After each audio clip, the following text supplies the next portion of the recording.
What is the secret to an effective press release campaign? Our guest today is Mickie Kennedy. He is the creator of eReleases, which is a powerful press release distribution service that helps small businesses, startups, and authors build authority and credibility. And it's a really interesting topic, something that we haven't talked about on this show in over 500 episodes. And so I asked Mickie to come on and share a little bit about his expertise in this area. And so we're going to explore what works, what doesn't work, and how to really get your press release, once you've got it dialed in the hands of the people that need to read it. So Mickie, welcome to the Leaders of Transformation. We're glad to have you today. Well, thanks for having me. My pleasure. And first of all, I want to do a shout out to the team at Interview Valet. They have been with us like for years now, sending us amazing guests. Tom and Karen Schwab and their team has been amazing and very instrumental in the success of the Leaders of Transformation by, again, the guest submissions that they have, and recommendations and so forth. And so, thank you to them. We really appreciate you and all of the support that you provide to this show. So, Mickie, let's talk about press releases and what's like. First of all, I'd love to talk about the purpose of a press release, and then we can kind of go into the inner workings of what makes a good press release versus a not so good one. Sure.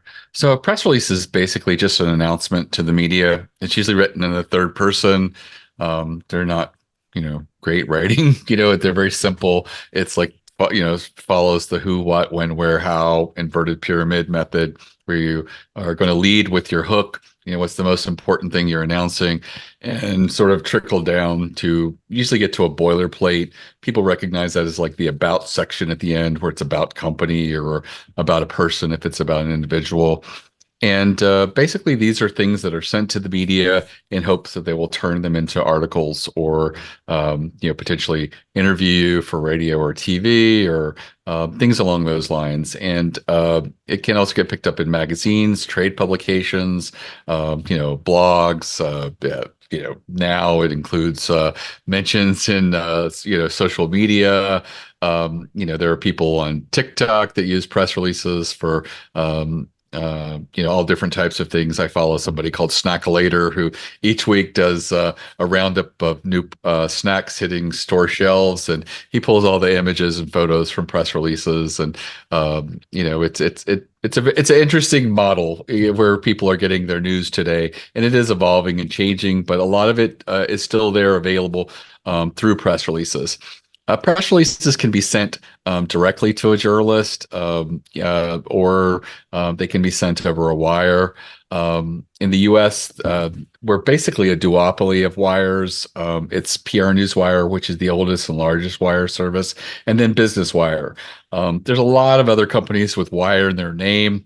Most of them aren't wires. Most of them are wanting to be wires, or either syndicators, where they just syndicate the press release on a few websites. And what we're looking for is to get in front of journalists and have them consider you, and they write an article, which we call earned media, when you get that article written about you. And we work with PR Newswire at eReleases. All of our releases go out nationally through them. You can also target through local saturation, where it goes to journalists who are sort of tagged as like, I'm only interested in local news. And of course, it also goes to the appropriate industry, trade publications and magazines and websites, as well as people who cover those beats. And so it's a really great way to take information that you have, send it out, and hopefully have journalists transform it. But because there's not a lot of rules as to what you can disseminate, there's a lot of people sending out press releases that are not very meaningful. One of the most common releases we get is a new hire. And, it's usually not a new CEO or executive. It's usually not an industry veteran. It's like an associate of HR. And it's like, the number of people that would potentially cover that are very small. Maybe a trade publication might have a little on the move section. Maybe your local newspaper might do something pretty similar. In those cases, I think sending money over a wire is not the most effective use of your money. If you're going to pay to send something over a wire, send something that has the ability to really go large and potentially be meaningful, hopefully result in lots of earned media, where I think that those types of releases, are very unlikely to do very much. Yeah, so like business launches, new product launches, those types of things, you see those in press releases. I'm always surprised when I see like a small business and they're like, "Hey, we're doing this thing," and not that I see them often, but where people will talk about doing that, and I'm thinking, like, how is that new and noteworthy? I mean, I know it is to them, Sure. but from a journalist standpoint who wants the hot tip and the big story, how does that work? And you mentioned something about the journalist actually doing a story on it. So there's maybe talk about that. There's releasing the press release as it is, right? And then they could actually do a story on you. And so can you Right. talk about the distinction between those two? Because I think they Well, kind of have two different goals, right? One is like, I want them to actually take it and release it like this. Others, it's actually, no, I want them to repurpose it. And it's actually they're the audience. right. So repurposing of a press release does nothing. There are places that have wire in their name for like $59, $89. They'll syndicate it, which means it goes on a section of their website. It's the press release. If look at their website and try to navigate to that press release, you'll never be able to do it. It's a buried section of their website. It exists only to stream these press releases to nobody. Wow. It really is a waste of money. It became very popular in the early 2000s because it would give you a SEO benefit of having these links, but it doesn't anymore. If these are white het websites, they are all putting "do not follow" tags in the links. So it should help you not one bit. And no one really looks at these. I know some people will take the websites and create some logos and put on their website, as seen on, you know, um, if that works, that's great. But in most cases, it really does, it isn't meaningful. But if you send out a press release and a journalist writes an article about you and it gets picked up in the Washington Post or even a local newspaper or places like that, that earned media has the potential to move the needle for you. And I've had a client who got one article mentioned in a waste management trade publication, resulted in a $30 million order.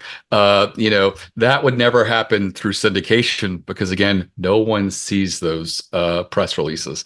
But articles are important because people read them, and a good article in a great publication can result in anything from a few leads coming through to a plethora of sales. And we do a lot of press releases for Kickstarter campaigns, and if they're really do really well, you'll usually have a few blogs pick it up, maybe some tech magazines, and generally they can really drive a campaign to reaching their goal. And so, and I think they do really well because if it's a good Kickstarter campaign, the person has defined a product or service or solution that no one else has thought of, and it's a real need. And those are the ones that resonate, and for obvious reasons, that's newsworthy, and people really jump behind them, and they do really well.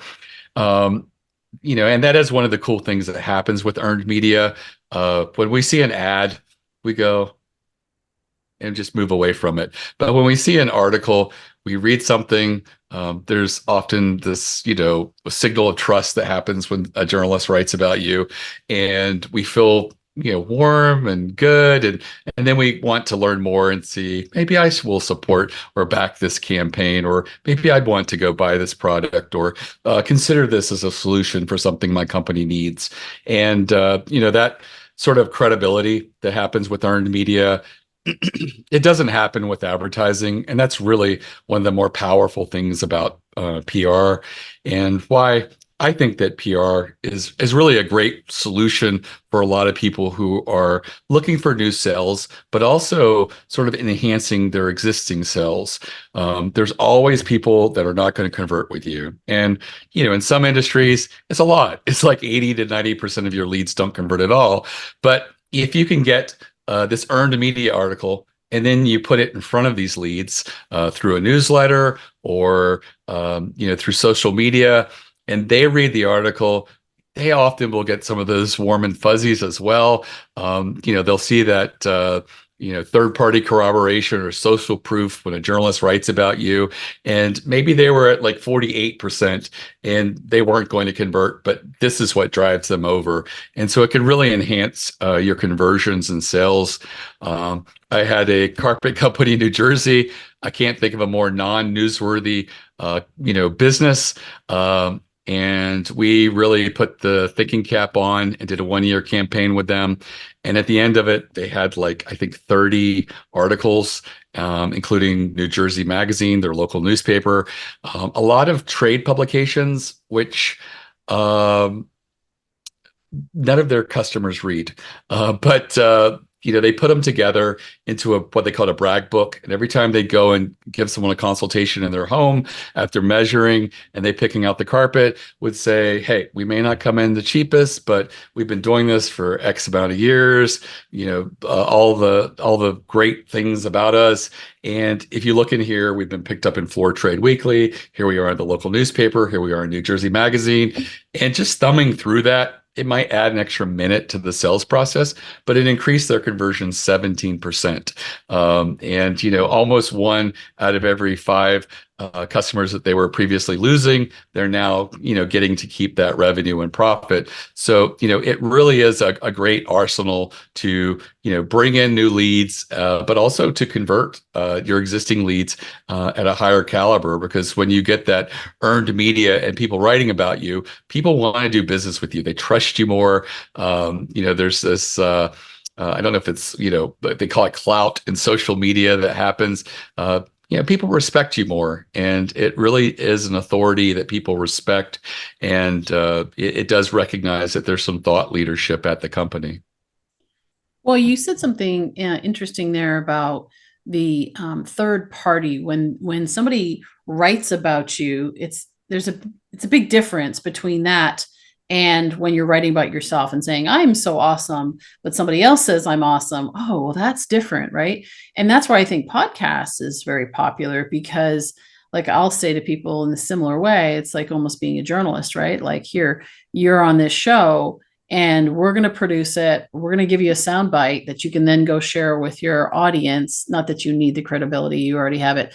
What I'm saying is, if somebody is aspiring and wanted that added credibility, they could get that added credibility because somebody else is saying, yeah, they're newsworthy or whatever. And so in the same way, like that is getting journalists to talk about you, even if I thought that was interesting, is even if they don't read the article. Like, even if just they don't read the article, but they just hear about the fact that you're in that trade magazine.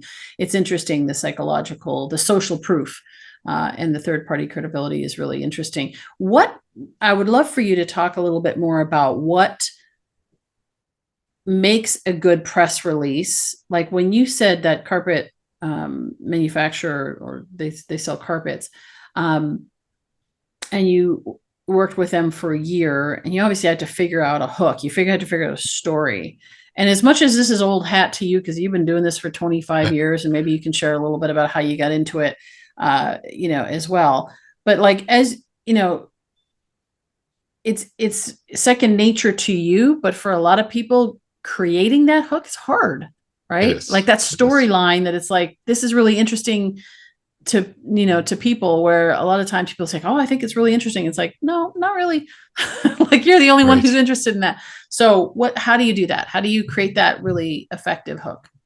Right. So I sort of have an audit that I do with clients. One of the things we do is we go through their story, what began the business, or if it's a product, what started it. That sort of comes from looking at Shark Tank. Everybody that appears on Shark Tank tells their story, and it it's sometimes it's inspirational, or a vulnerability.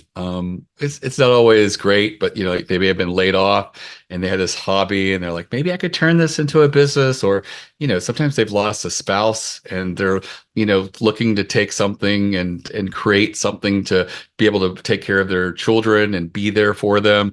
And it often is this story. And I think that knowing your story and owning it is very powerful. And I think that the reason so many people who enter the Shark Tank begin with that is it's a great way to instantly humanize you, and it conveys a human interest element to the audience. And we relate to people. We don't really relate to logos and little products and things like that.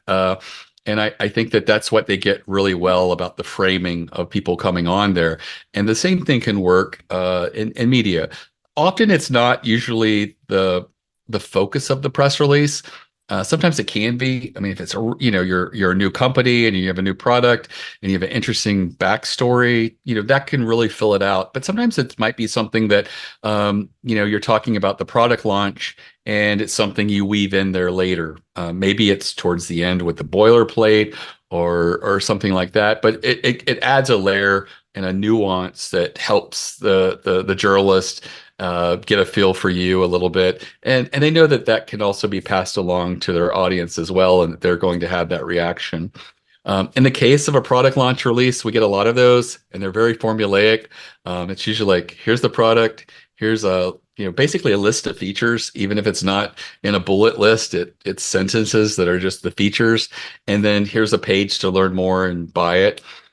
It's hard for journalists to turn that into a story. A lot of people don't realize it, but if you look at the articles, they generally follow a story arc. And if they don't, they want to follow a story arc. It's a natural thing that goes back to us sitting around the fire and telling stories. We like the story arc. We like, leading up to the obstacle, and we overcome it, and we have this achievement. So, a product launch, press release, get a use case study, a client who beta tested it. It's like, hey, we have this new product.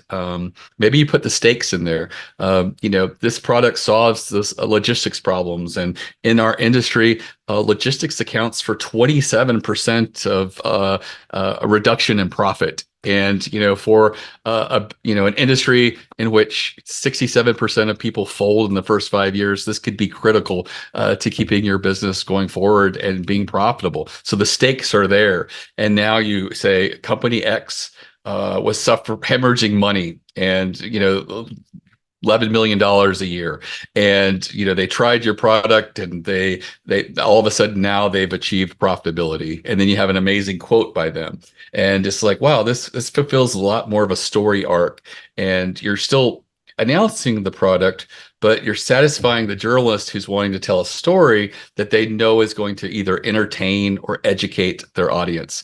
And that's their job. Their job is to put stuff in front of their audience that they know is going to delight them, or excite them, or make them feel. And so what can you convey in a way that's more likely to do that?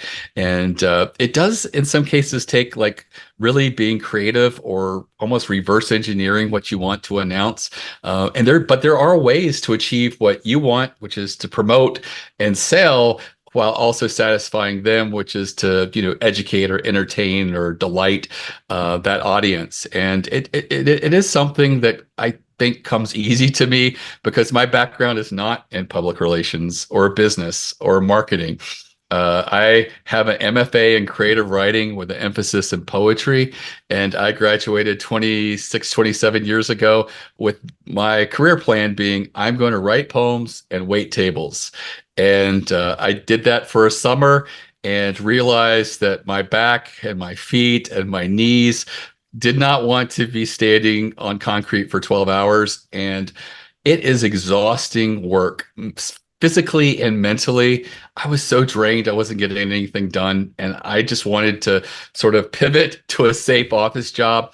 and I started a telecom research firm as employee number three. We were a startup, and because I had writing in my background, albeit creative writing, they wanted me to figure out press releases, and I sent out the same types of press releases that the owner of the company was previously sending out, and not much was happening. And he goes, "Yeah, that's just the way it is."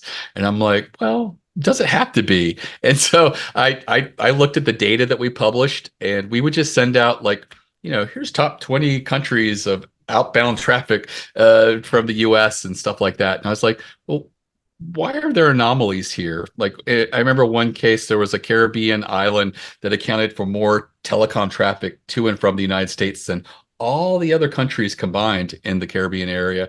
And it turns out it was the center for 1-900 numbers, which 20 some years ago was really popular. And so I put that into like a story arc into a press release. I included the numbers, sent that out, and The Economist, the Financial Times, the Washington Post, and the Wall Street Journal picked us up. And Wow. we routinely got pickup like that again and again because I would go and figure out what the stories were behind the data. We had so much data, but there was all these anomalies, or all of a sudden there'd be like a 20 some percent uptick in one country. And why? And it's like, oh, there's this big massive investment from China into Latin America or something like that. And I would talk about that, and all of a sudden we would get picked up in all these financial magazines and places, and we started selling a lot of product outside of the telecom world. All of a sudden bankers and investment types would come and buy our reports because they found this valuable information, and they're like, wow, this is another metric we could use for determining where people are investing and sending money, these leading indicators of like telecom traffic. And so I was just so excited that this small company was doing so well. And I just felt like this is something that I would like to do for other small businesses. And that's what sort of gave me the idea for eReleases. And we launched 25 years ago this past October. And I've been helping businesses ever since, trying to figure out what are the little anomalies and stories behind what you're doing that we can sort of, pull out and try to write about. In the case of that carpet company, I did warn them that I didn't think it was going to be an easy road. And for the first 4 months, we sent out releases one a month, and nothing happened. And at that point, we did another brainstorm session. And one of the questions that I had to ask them was, who was their biggest enemy? And, thinking it was just going to be Roger Carpet Emporium across the street, it was the big box home improvement stores. And, my client went into almost a rant about how bad they were for the carpet industry. And so I was like, I think we could do something here. And so we did a David versus Goliath thing about how a local carpet company has to compete against these billion-dollar companies, and they're giving people a much inferior product. For one, these places don't hire carpet installers to put your carpet in. They literally look at who's got the home improvement license in the state, and they just call, usually starting at the A's, and say, "Hey, we have 1,200 square feet to be installed tomorrow at 11 a.m." And it's like, I'm a roofer, and I do have a license. I don't have any work tomorrow. Yeah, I'll be there. I'll install carpet. I'll figure out tonight on YouTube what I need to do to install carpet. And Wow. people would literally show up without the tools for stretching carpets and other things. And that routinely happens, according to my client. And other people in the carpet industry agreed. And we did that release, and it resulted in so much media pickup. That one initial release got like 11 floor trade publications picking it up. And we continued to do alternate variations of that theme for subsequent releases because we knew it worked really well. And at the end of the year, like I said, we were picked up by about 30 places. Most of them were floor trade publications, but the local newspaper picked it up. The New Jersey Magazine picked it up, and it worked really well, with their end goal of producing that brag book.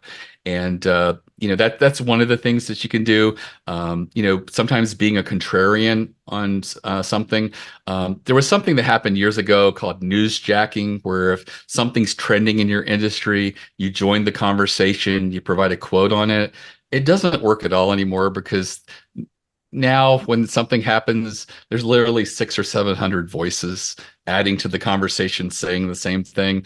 But if you're the one person who's saying something completely different, you stand the likelihood of getting picked up every time there's an article about it, because journalists like to be fair and balanced. And often they go to press with nobody raising their hand willing to say, I want to talk about the cons or the negative side of this. Everybody is very, pro green, and electric cars are going to be our savior. But if you're the one person raising your hand and saying, hey, the minerals coming out of the ground are not done in an environmentally safe way, there's labor issues, children in mines and stuff like that, and we don't know what's going to happen at the end of the life of these batteries. Have we figured out how we're going to get rid of them in a way that's is safe and humane, and doesn't cause a new environmental crisis? Not to mention, I hear, when these cars catch fire, it sometimes takes 20 to 30,000 gallons of water to put it out, much more than what the average fire truck carries. And so if you just logically and rationally take a contrarian viewpoint, you could be plugged into every article that talks about this issue, because you're the only person willing to go out there and say that. So sometimes that's a really great, effective way to go out there. Rather than newsjacking, which just really doesn't work any longer.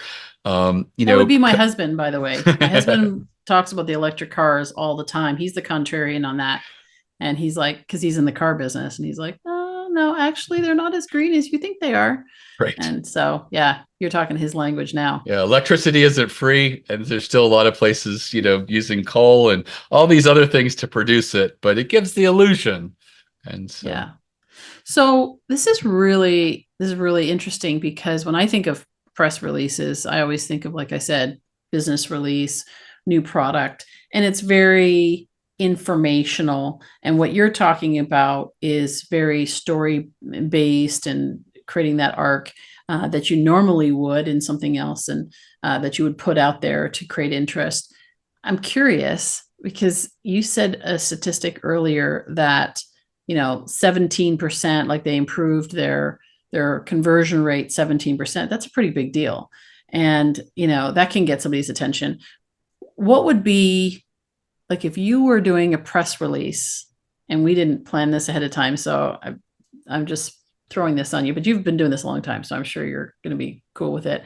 But a press release for your company, if you were to do one today to promote your business, to promote the eReleases.com, what would be the story arc that you would use? I think for me, I think that a really good one would be data. I think that given the marketplace, doing a survey in the PR field would be a really great way, I think, to stand out and get picked up by some really good PR magazines and people who cover PR. Journalists love data, and I think that an industry like mine, where we aren't really usually in the news, we're usually just behind the scenes sitting at. I think that's a really great way to sort of stand out. I do walk customers through doing a survey. It works really well for people who aren't traditionally newsworthy, because you're really just creating the news by doing a survey and providing the analysis. So generally, I ask 16 questions in a survey. I use Survey Monkey, 4 questions per page.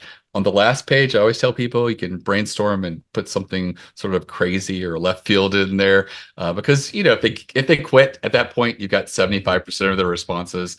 But sometimes those are the questions that people like and really are interesting. You're going to look at the results, and that's another thing. People are like, well, I don't know who to send it to. There are so many trade associations in every industry.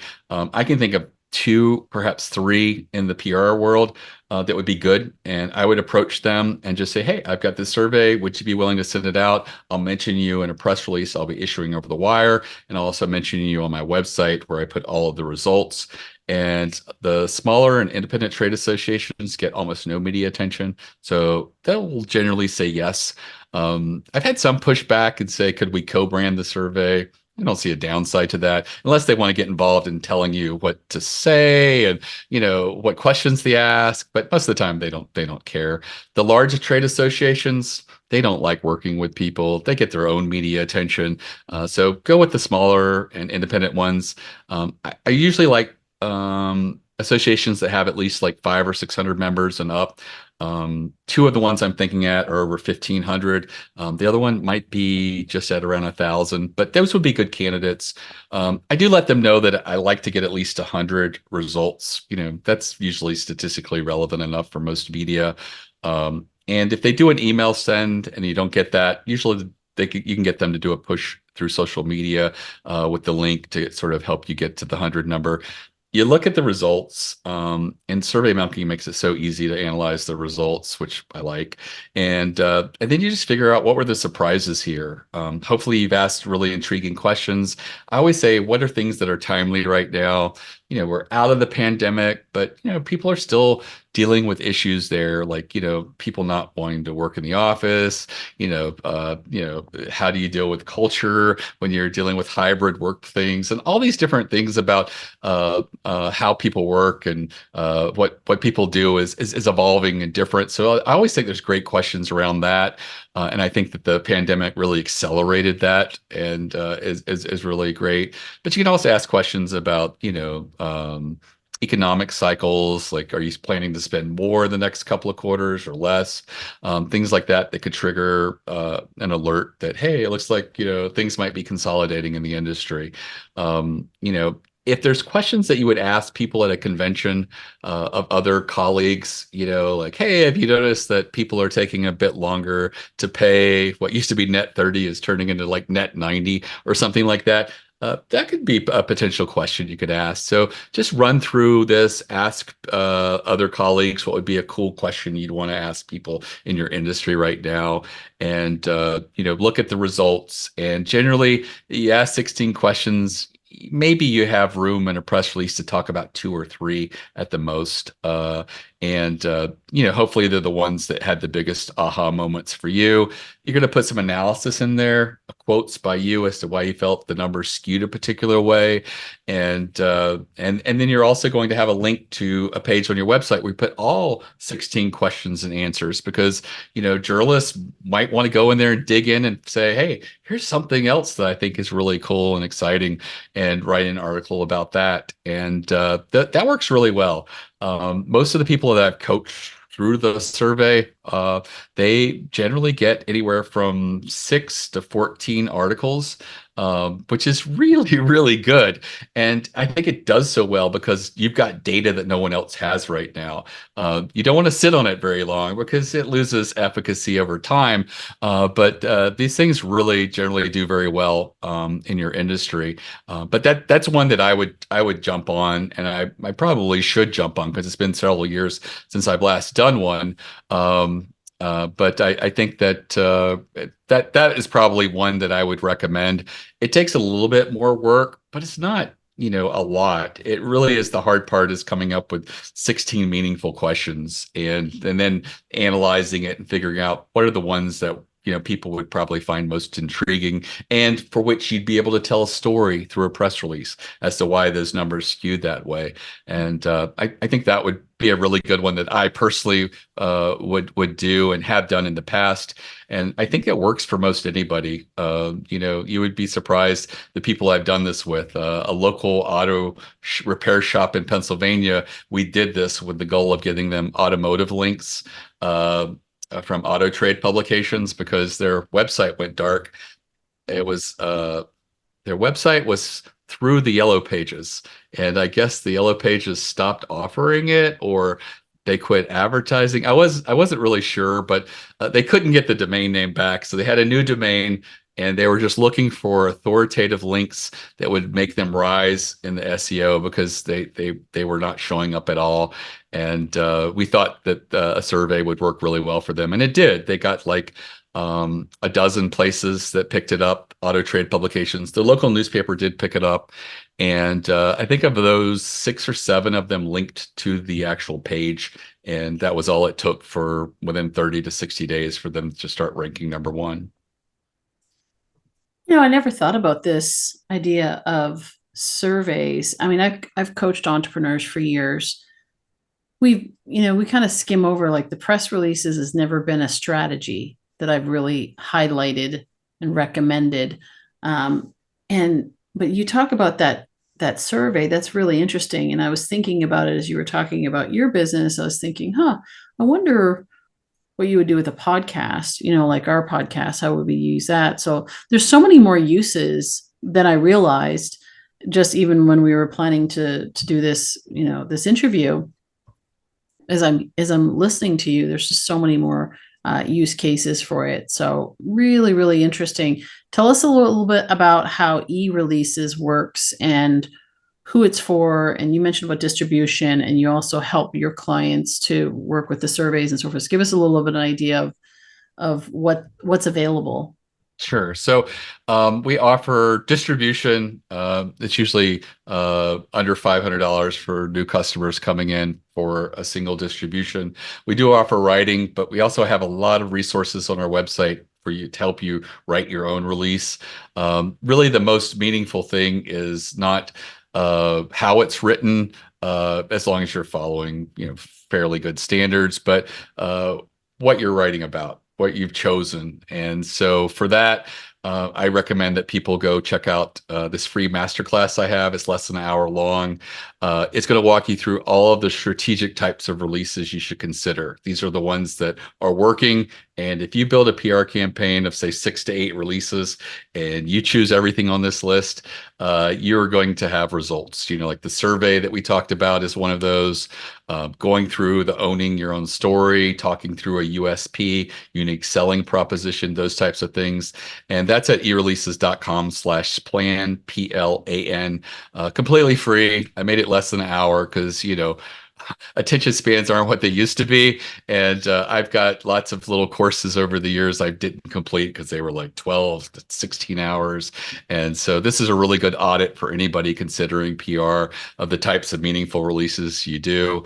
For a campaign of 6 to 8 releases, how long, should you do that? If you can do it monthly, that's great. But if you can only do it every other month, one release, that's great. If you can only do it quarterly, I think that's good. I think anything less than that, you're not really doing them regularly enough that I think you're going to stick with it. But if you do quarterly releases over a 2-year period, and you've done the more strategic types of releases, of those 8, you should probably get at least 3, I think, to get earned media. And if one of those is a survey, you'll probably end up with at least half a dozen articles as a result of that.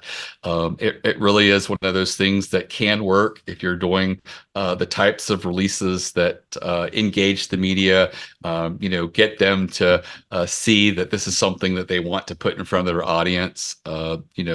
So many of the releases that we do get are like these new hires, they're an associate of HR or something like that, that just don't move the needle and don't get much media attention. I have circled back with a lot of these clients and said, hey, why don't you do something more meaningful? And they said, maybe we will for the next one. But, we send this out, it gets in Yahoo, on their website, it gets in Google News, and it really makes the new hire feel good. And that's what we do. And for a few $100s, we're okay with that. And I'm just like, ooh, such a missed opportunity, though, because you paid to go on the wire. And if you had something meaningful, it could have really gone wild. And during the pandemic, we did a free press release for a PR firm client. That was the Dining Bond Initiative, and it was set up to help restaurants close during the pandemic.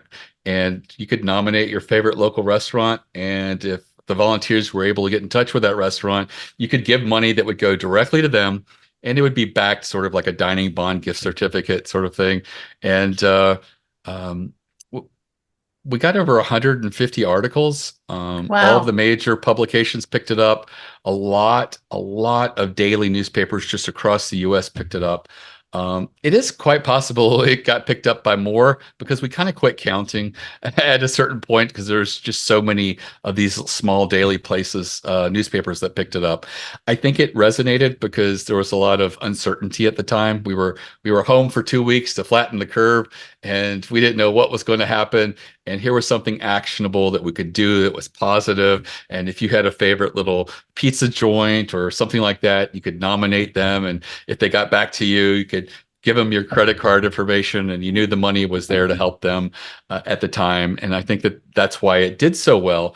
But that shows the leverage opportunity that's there when you do a newswire, because it can really go wide if it really speaks to the media at that time, which that did. And I have that as a case study on my website because I think even though it was such a short-lived movement, it generated over $10 million in revenue from just doing a press release. And I challenge anybody in the marketing world to show me an ROI where you pumped in what would have cost $350, but like I said, we did it for free, and result in excess of $10 million in revenue. That is potentially a wild example of what can happen with PR if you have the right messaging and you really resonate and hit people at the right time. Well, I think that's a really great place to like mic drop. We'll leave that there. Mickie, thank you so much. This has really been interesting and given me a new lens for an opportunity, an avenue for generating leads and getting the message out there. And so I'm definitely going to be exploring that more and encouraging others to do that as well. We'll make sure, of course, that your website is in our show notes, as well as that free masterclass. Thank you for that being free, so people can get that. That is awesome.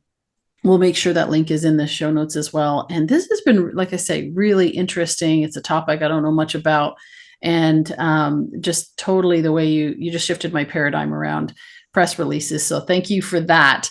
I appreciate it, and I think you got not just my attention, but other people's attention in terms of the potential that is there, that goes beyond the run of the mill press release concept that we have in our mind. And so yes, so thank you for that. I appreciate that. And thank you for being here. It's been a You're pleasure. very welcome. My pleasure. And yeah, for our listeners and our viewers, I always say that leaders of transformation take action. If you're still listening by this time, and you've heard everything that Mickie has said, there's a lot of valuable information in there, insight, some ideas that you can action on. I just encourage you to take something, even if it's one thing, and just action on it. Maybe it's looking at those surveys and saying, hey, what if we did a survey and we started to explore what are the anomalies in our industry, and start to gather some data rather than just broadcast, but actually look and figure out, get some feedback, get some data, and then create a messaging around that, a story arc around that, to create interest around your business. Do something unique, stand out. I love that contrarian concept, is because you stand out. Sometimes we're afraid to do that, but that is where you get noticed. And so I encourage you to do something with what you learned here today. And we'd love to hear your stories. We'd love to hear how this has impacted you and what you've done and what the result is of it. It'd be really great to hear that result as well. And so you can go on leadersoftransformation.com, find us there. You can find us on social, and reach out to us. If there's anything we can do to help you and support you along your journey to being a leader of transformation, let us know. We appreciate you tuning in and following us, and we want to be able to support you in creating the success that you're looking for and the impact that you're looking to create. So with that, thank you again for being here, and we look forward to seeing you next week on another episode of the Leaders of Transformation. Have a great day.